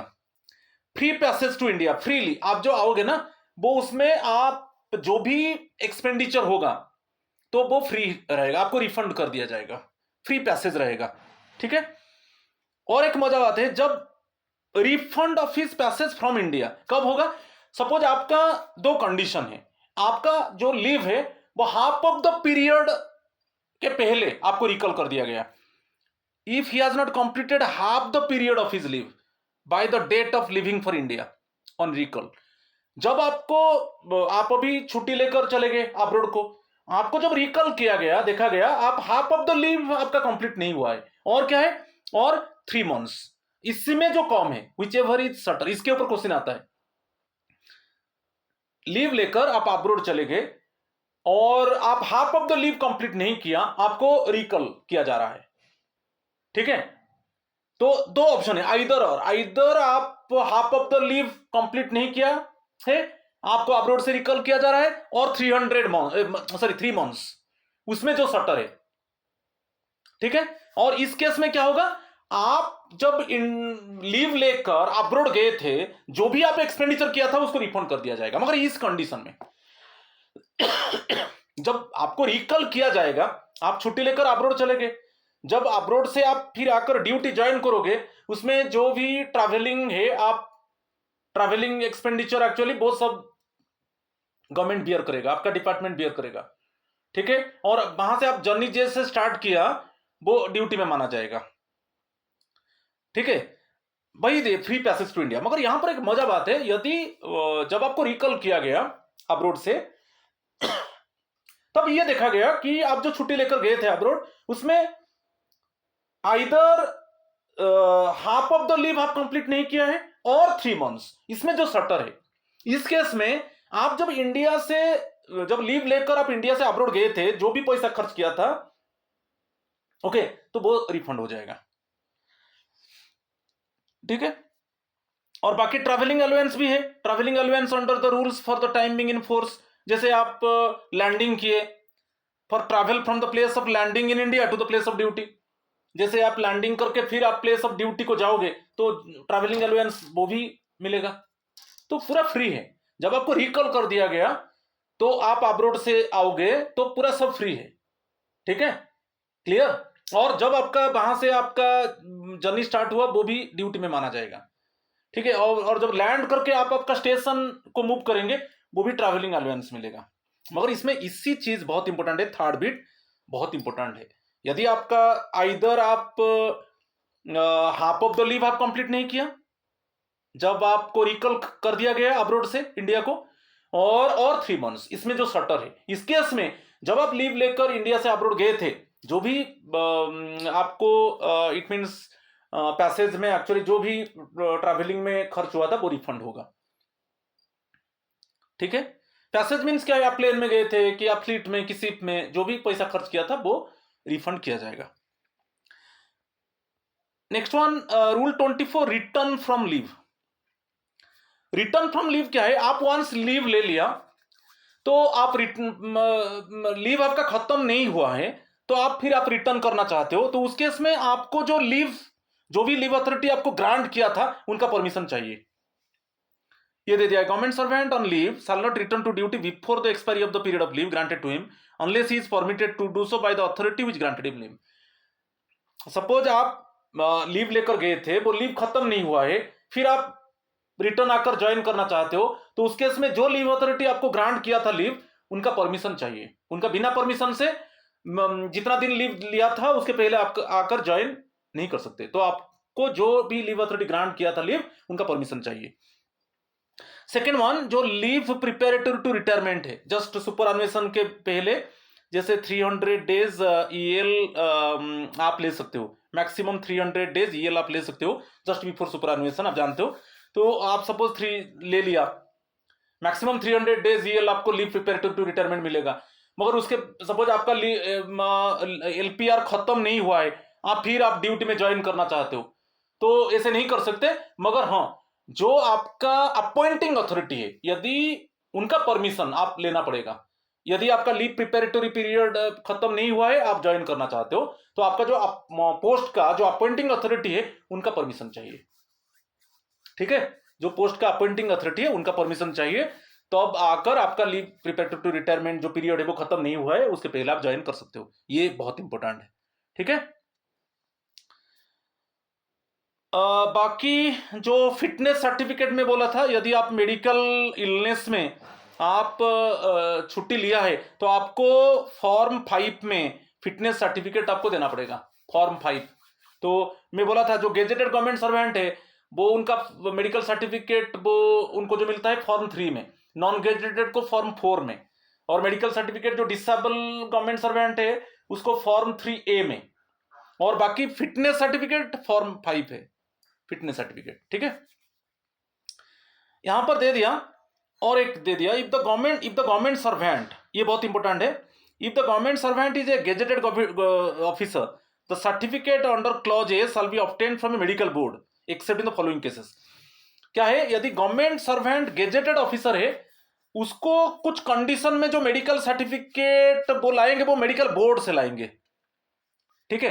मगर कुछ कंडीशन में मेडिकल बोर्ड का सर्टिफिकेट नहीं चाहिए accept in the following cases. जैसे आप लीव लिया medical leave but less than 3 months, इसमें मेडिकल बोर्ड का जरूरत नहीं है। लेस देन 3 मंथ्स है तो मेडिकल बोर्ड से नॉर्मली आप कोई डॉक्टर है जो गवर्नमेंट डॉक्टर है, ठीक है, और doctor of CGHS dispensary, okay, कि सपोज चीफ मेडिकल ऑफिसर है तो उनका रैंक जो सिविल सर्जन है उनसे ला सकते हो, मगर इस केस में less than 3 months medical board से लाना नहीं पड़ेगा, ठीक है। तो ये इस केस में एग्जेम्प्ट है। और नेक्स्ट वन, यदि आपको मेडिकल पहले आप जब ओरिजिनल सर्टिफिकेट दिए थे, देखिए ओरिजिनल सर्टिफिकेट दिए थे उस समय मेडिकल बोर्ड बोला था कि आपको फर्दर मेडिकल ओपिनियन नहीं चाहिए। मेडिकल बोर्ड वहां पर मेंशन किया था जब आपको ओरिजिनल सर्टिफिकेट इश्यू हुआ था, ठीक है, ओरिजिनल सर्टिफिकेट इश्यू केस में मेडिकल बोर्ड ने बोला था कि आपको फर्दर मेडिकल ओपिनियन नहीं चाहिए। तो इस केस में सपोज इसमें क्या है, greater than 3 months, cases in which leave is for more than 3 months, more than 3 months, more than 3 months means medical board का चाहिए सर्टिफिकेट, क्योंकि less than 3 months medical board से नहीं।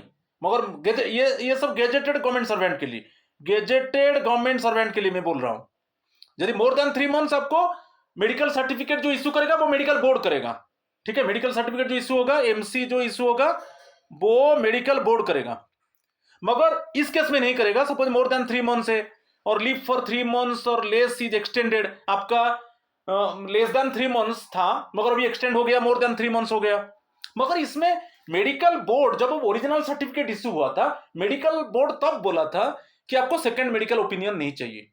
तो सेकेंड मेडिकल ओपिनियन नहीं चाहिए, मेडिकल बोर्ड जब original certificate issue किया था वो बोल दिया है। तो अभी इस केस में ग्रेटर देन 3 मंथ्स है कि आप लेस देन 3 मंथ्स लिए थे, अभी उसको एक्सटेंशन करके मोर देन 3 मंथ्स हो गया, तो उस केस में आपको मेडिकल बोर्ड से सर्टिफिकेट जरूरत नहीं है, क्योंकि जब ओरिजिनल सर्टिफिकेट इश्यू हुआ था तब मेडिकल बोर्ड बोला था कि आपको सेकेंड मेडिकल ओपिनियन जरूरत नहीं है। मेडिकल सेकेंड टाइम आप मेडिकल बोर्ड से सर्टिफिकेट लेना जरूरी नहीं है। मगर अदरवाइज नॉर्मल कंडीशन में आप याद रखिए, जो गेजेटेड गवर्नमेंट सर्वेंट है लेस देन 3 मंथ्स, इसमें मेडिकल बोर्ड से सर्टिफिकेट लेना जरूरत नहीं है। और ग्रेटर देन 3 मंथ्स है आपका मेडिकल लीव, तो उसमें मेडिकल बोर्ड से ही आपको सर्टिफिकेट मिलेगा। जो फॉर्म 3 में मेडिकल सर्टिफिकेट मिलेगा वो मेडिकल बोर्ड ही इशू करेगा ग्रेटर देन 3 मंथ्स। कि लेस देन 3 मंथ्स था उसको आप एक्सटेंड करके मोर देन 3 मंथ्स कर दिया, तो इस केस में मेडिकल बोर्ड ही मेडिकल सर्टिफिकेट इशू करेगा, ठीक है। मगर ये दो कंडीशंस में बताया, उसमें मेडिकल बोर्ड से सर्टिफिकेट जरूरत नहीं है। और अदर केस में जैसे जनरली लेस देन 3 मंथ्स है, ठीक है।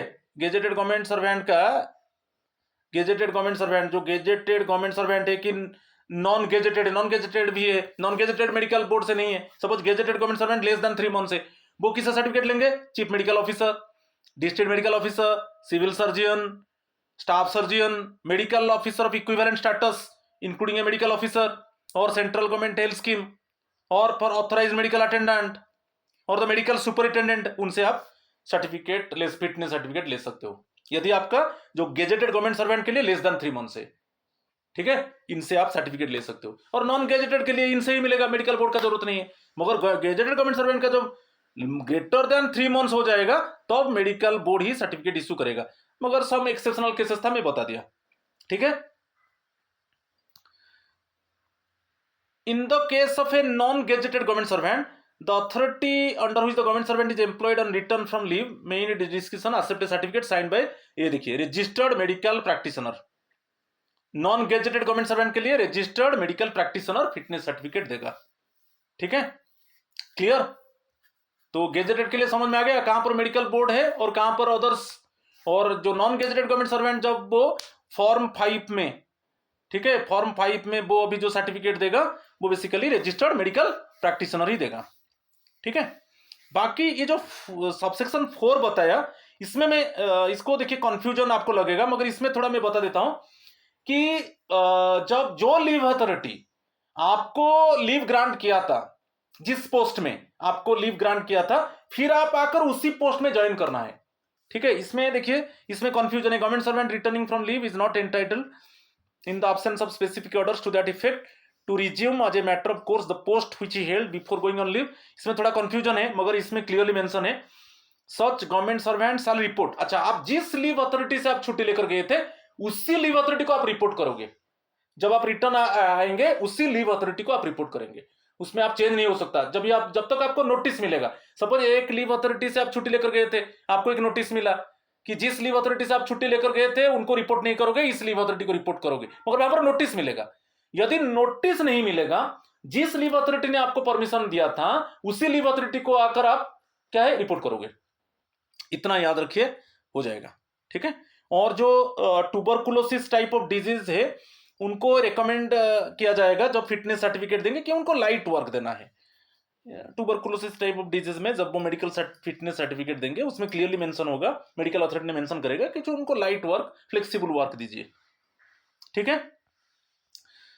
चलो आज का लास्ट रूल देखेंगे, absence after expiry of leave. अच्छा, यदि आपका लीव खत्म हो गया, सपोज आप इसमें सपोज 10 डेज आप लिए थे, ठीक है, मगर अभी इतना लिए थे मगर 15 डेज आप रह गए, तो more than 5 days over stay हो गया आपका लीव। तो इस कंडीशन में क्या होगा ना, जो एक्स्ट्रा 5 डेज है, जो एक्स्ट्रा 5 डेज है, यदि आपका एचपीएल है उससे एडजस्ट किया जाएगा। एचपीएल है, एडजस्ट किया जाएगा। ठीक है। तो सपोज फॉर एग्जांपल देखिए, एक एग्जांपल देता हूं। सपोज आप ईएल लिए थे, सपोज ईएल आप 50 डेज के लिए लिए थे, ठीक है, मगर अभी आप 70 डेज रह गए, 20 डेज एक्स्ट्रा। आपका एचपीएल जो है वो 15 डेज है। ठीक है। तो एक्स्ट्रा 20 डेज, एक्स्ट्रा जो 20 डेज हो जाएगा वो 15 डेज एचपीएल हो जाएगा। ठीक है। बाकी जो 5 डेज एक्स्ट्रा रहेगा वो ईओएल हो जाएगा, एक्स्ट्रा ऑर्डिनरी लीव हो जाएगा। इससे कैलकुलेट होता है। सपोज ईएल 50 डेज लिया था मगर आप 70 डेज ओवर स्टे कर दिया, 20 डेज ज्यादा आप रह गए, तो उसमें जब आप आकर ज्वाइन करते हो तो अब वहां पर लीव अथॉरिटी आपको अलाउ करता है। तो उसमें लीव अथॉरिटी के पास पावर है, यदि वो बोलते हैं कि आपका जो 20 डेज एक्स्ट्रा हो गया, यदि आपके पास एचपीएल था, एचपीएल में उसको एक्स्ट्रा 15 डेज को कन्वर्ट कर दिया जाए, क्योंकि एचपीएल ड्यू है 15 डेज। बाकी जो 5 डेज एक्स्ट्रा है उसको यूएल डिक्लेयर कर दिया जाएगा। इससे हो सकता है, मगर ये क्या है, ये लीव अथॉरिटी डिसाइड करेगा। बाकी कभी कभी आप सपोज सेकेंड पॉइंट क्या है, विलफुल एब्सेंट, जानबूझकर आप एब्सेंट हो गए, तो इस केस में आपके ऊपर डिसिप्लिनरी एक्शन होगा विलफुल एब्सेंस में। मगर फास्ट केस में क्या है, विलफुल एब्सेंस नहीं, आप एक रीजन देंगे कि आप जैसे आप ईएल 50 डेज लिए थे मगर अभी आप 70 डेज रह गए, मगर कौन सा रीजन के वजह से आप 20 डेज एक्स्ट्रा ले लिए, तो आपको एक जस्टिफाई करना है। यदि लीव अथॉरिटी सेटिस्फाई होता है और ये जो जस्टिफिकेशन दिया सही है, तो उस केस में लीव अथॉरिटी के पास डिस्क्रिशनरी पावर है, वो क्या करेगा, सपोज आपका एचपीएल है 15 डेज, तो उसमें क्या करेगा, जो एडिशनल 20 डेज है 15 डेज कर देगा एचपीएल, और बाकी जो 5 डेज को वो यूएल कर देगा। मगर यहां पर प्रॉपर जस्टिफिकेशन देना है। ठीक है। यदि आपका सपोज यहां पर क्वेश्चन आपको कि आपके पास एचपीएल नहीं है तो 20 डेज यूएल होगा, यूएल में कुछ सैलरी नहीं मिलेगा, एचपीएल में हाफ सैलरी मिलेगा। और बाकी विलफुल एब्सेंस केस में, विलफुल एब्सेंस केस में आपके ऊपर डिसिप्लिनरी एक्शन होगा। तो ये हो गया रूल 16 to 25 में डिस्कस किया। अभी क्वेश्चंस डिस्कस करेंगे, 10 एमसीक्यूज। ठीक है।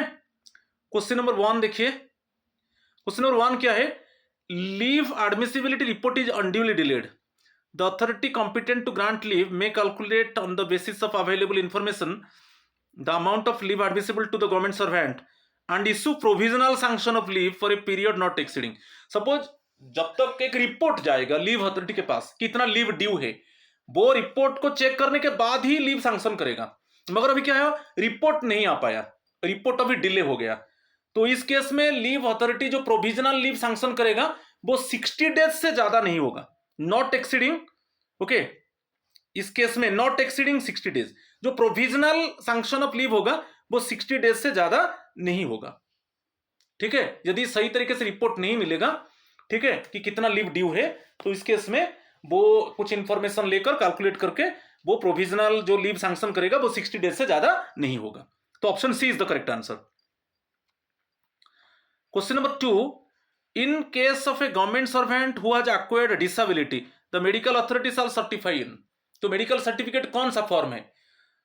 Form 3, form 4, form 4A, form 3A। Disability case में फॉर्म 3A में मेडिकल इश्यू सर्टिफिकेट इश्यू होता है। जैसे गेजेटेड गवर्नमेंट सर्वेंट है, मेडिकल सर्टिफिकेट जो इश्यू होगा फॉर्म 3 में। नॉन गेजेटेड गवर्नमेंट सर्वेंट है, उनको जो मेडिकल सर्टिफिकेट इश्यू होगा 4 में। और जो डिसेबल है उनको फॉर्म 3A में मेडिकल सर्टिफिकेट इश्यू होगा। ठीक है, और सबका फिटनेस सर्टिफिकेट फॉर्म 5 है। ठीक है, तो option D is the correct answer.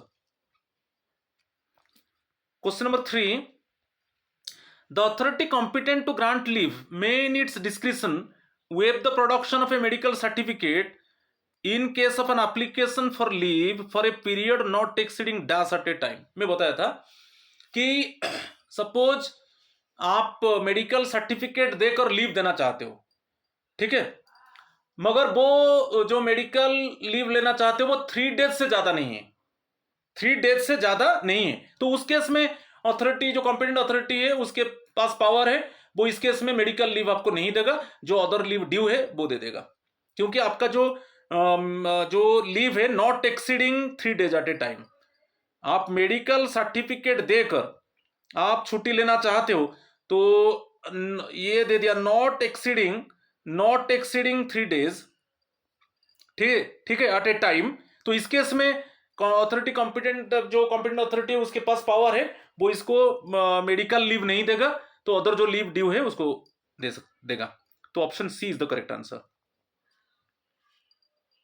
ठीक है, question number 4, the medical authority is unable to say with certainty that the government servant who has acquired a disability will never again be fit for service. So leave not exceeding dash at a time may be granted and such leave shall not be extended without further reference to a medical authority. इसको भी discuss किया था कि ये जो medical authority अभी आपको disability के वजह से जो सर्टिफिकेट दे रहा है, ये मेंशन नहीं किया कि आप फ्यूचर में फिट होकर काम कर पाएंगे कि नहीं, वो अनसर्टेनिटी में है। वो क्लियरली लिख दिया कि whether the government servant would be fit for work और नॉट इन सब्सिक्वेंट टाइम, कि there is no guarantee, there is no certainty, ऐसे कुछ मैंने नहीं दिया। वो ओनली डिक्लेयर कर दिया कि मे बी और may not be he is able to work okay in subsequent time, काम कर सकता है और काम भी नहीं कर सकता है, तो ऐसा जजमेंट दे दिया। तो इस केस में आपको जो छुट्टी मिलेगा नॉट एक्सीडिंग 12 मंथ्स, और उसमें एक्सटेंशन चाहिए, फिर आपका मेडिकल अथॉरिटी का परमिशन चाहिए, मगर यहां पर सर्टेनिटी नहीं है। यदि सर्टेनिटी होगा वहां पर क्लियरली मेंशन होगा कि the government servant suppose may not be able to do work in future, तो इस तरीके से मैं आगे में काम नहीं कर सकता, तो इस केस में ठीक है कि नहीं, तो चाहे कोई भी लीव हो कि एक्सटेंशन हो उसको मना नहीं किया जाएगा, और बाकी डिसेबिलिटी के वजह से जो भी लीव पहले डेबिट हुआ था वो सब क्रेडिट हो जाएगा, रिमिट बैक हो जाएगा। कि आप एब्सेंस थे, वो एब्सेंट पीरियड को भी डेबिट नहीं किया जाएगा। ठीक है, तो इस केस में सर्टेनिटी नहीं है, तो 12 months at a time, 12 months not exceeding 12 months यहां पर ऑप्शन। ठीक है, लीव नॉट एक्सीडिंग 12 मंथ्स, जो सैंक्शन होगा at a time maximum 12 month sanction होगा, और अगेन उसको एक्सटेंशन के लिए किसका परमिशन चाहिए, फिर मेडिकल अथॉरिटी का परमिशन चाहिए। Option D is the correct answer. Question number 5, a government servant is recalled to duty before the expiry of his leave, माने उसका लीव खत्म नहीं हुआ है और उसको रिकॉल किया जा रहा है, to be treated as on duty. कब से आप उसका ड्यूटी माना जाएगा? From the date on which he starts for station, from the date on which he joins the station, from the date on which he receive the order, from the date on which he start the work for the purpose for which he recalled. ये 4 option है। मैं बताया था यदि आपका leave खत्म नहीं हुआ है और आपको रिकॉल किया जा रहा है, जब आपका जर्नी स्टार्ट होगा, on which date you start the journey, वहां से आपका ड्यूटी माना जाएगा। तो आपका जो जर्नी स्टार्ट होगा on which day you start your journey towards the station, ठीक है, तो उसी को क्या है, ड्यूटी माना जाएगा। तो option A is the correct answer, from the date on which he starts for the station. ठीक है, बहुत इंपॉर्टेंट है। क्वेश्चन नंबर 6 क्या है? The leave from which government servant is recalled is out of India refund of his passage from India. अच्छा, ये condition में बताया था, सपोज आप अभी छुट्टी लेकर, लीव लेकर अब्रोड चले गए और आपको रिकॉल किया जा रहा है, तो जो इंडिया से आप अब्रोड गए थे, चाहे आप सपोज आप प्लेन में गए थे कि आप फ्लीट और शिप में गए थे, तो उसका आपको रिफंड मिल जाएगा। किस कंडीशन में? इसको मैं बताया था कि जब आपको रिकॉल किया जाएगा, जब आपका दो कंडीशन है, आइदर आप half of the leave complete नहीं किया है, जो छुट्टी लेकर अब्रोड गए थे आप half of the leave complete नहीं किया है, और 3 मंथ्स, इसमें जो शटर है, इसी केस में आप जब छुट्टी लेकर इंडिया से अब्रोड गए थे और जो पैसेज में जो एक्सपेंडिचर हुआ था वो रिफंड हो जाएगा। ठीक है, तो यहां पर ऑप्शन खोजिए, if he has not completed half the period of his leave by the date of living for India on recall और 3 मंथ्स। ये option A is the correct answer. जब आप जो अब्रोड गए थे छुट्टी लेकर, आप half of the leave complete नहीं किया है, either half of the leave complete नहीं किया है और 3 मंथ्स, इस दोनों आइदर और में जो शटर है, इस केस में जब आप छुट्टी लेकर इंडिया से अब्रोड गए थे, ठीक है, जो पैसेज में आप जो एक्सपेंडिचर किए थे वो रिफंड होगा। तो option A is the correct answer. ठीक है, क्वेश्चन नंबर 7 देखिए, यहां पर करेक्ट इनकरेक्ट से दिया है, recall to duty in case of recall to duty before expiry of leave. इसी कंडीशन में है, आपका लीव खत्म नहीं हुआ है, आपको रिकॉल किया जा रहा है। इसमें स्टेटमेंट 3 स्टेटमेंट है, इसमें करेक्ट इनकरेक्ट हम देखेंगे। First, the leave from which is recalled is in India to be treated as on duty from the date on which he starts for the station to which is ordered and draw. ये correct है। जब आपका leave खत्म नहीं हुआ है, आपको recall किया गया, जिस डेट में आप आपका जर्नी स्टार्ट करोगे टुवर्ड्स द स्टेशन, वो आपको ड्यूटी में माना जाएगा। Second one, travelling allowance can not be allowed in this behalf for the journey. नहीं, ये गलत है, ट्रैवलिंग अलाउंस भी मिलेगा।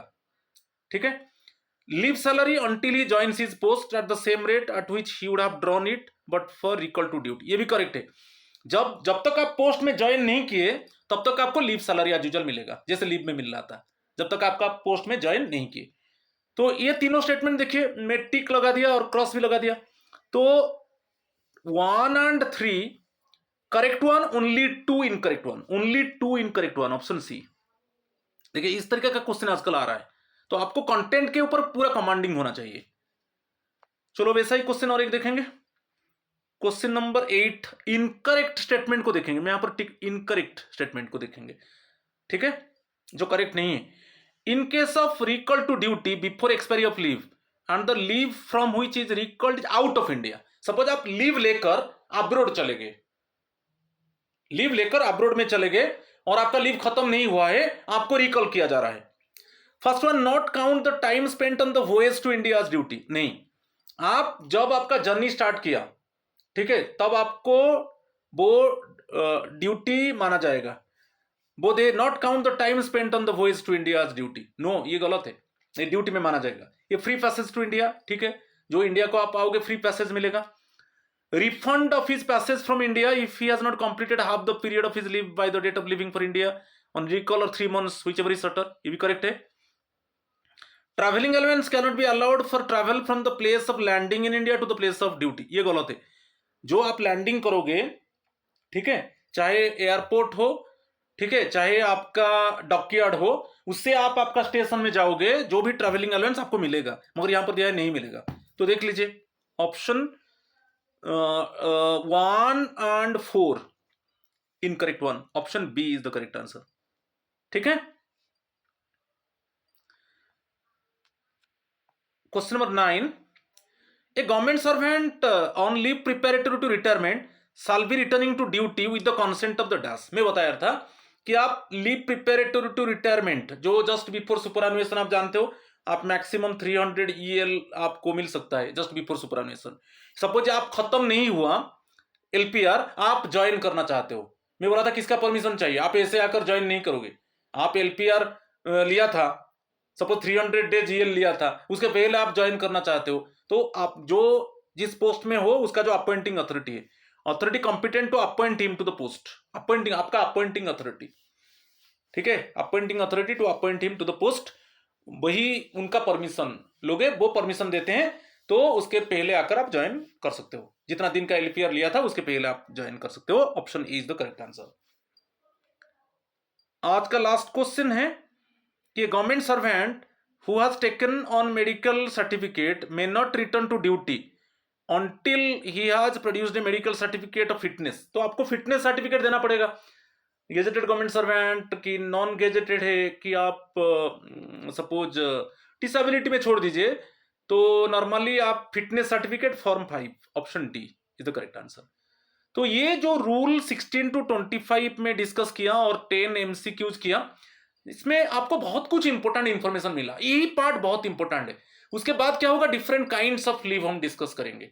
ठीक है, please my friends subscribe my channel, share my channel, like my channel, so that you can get notification for my upcoming videos. Please subscribe me, so that definitely you can get some interesting videos and also you can get some latest pattern questions. So please subscribe me.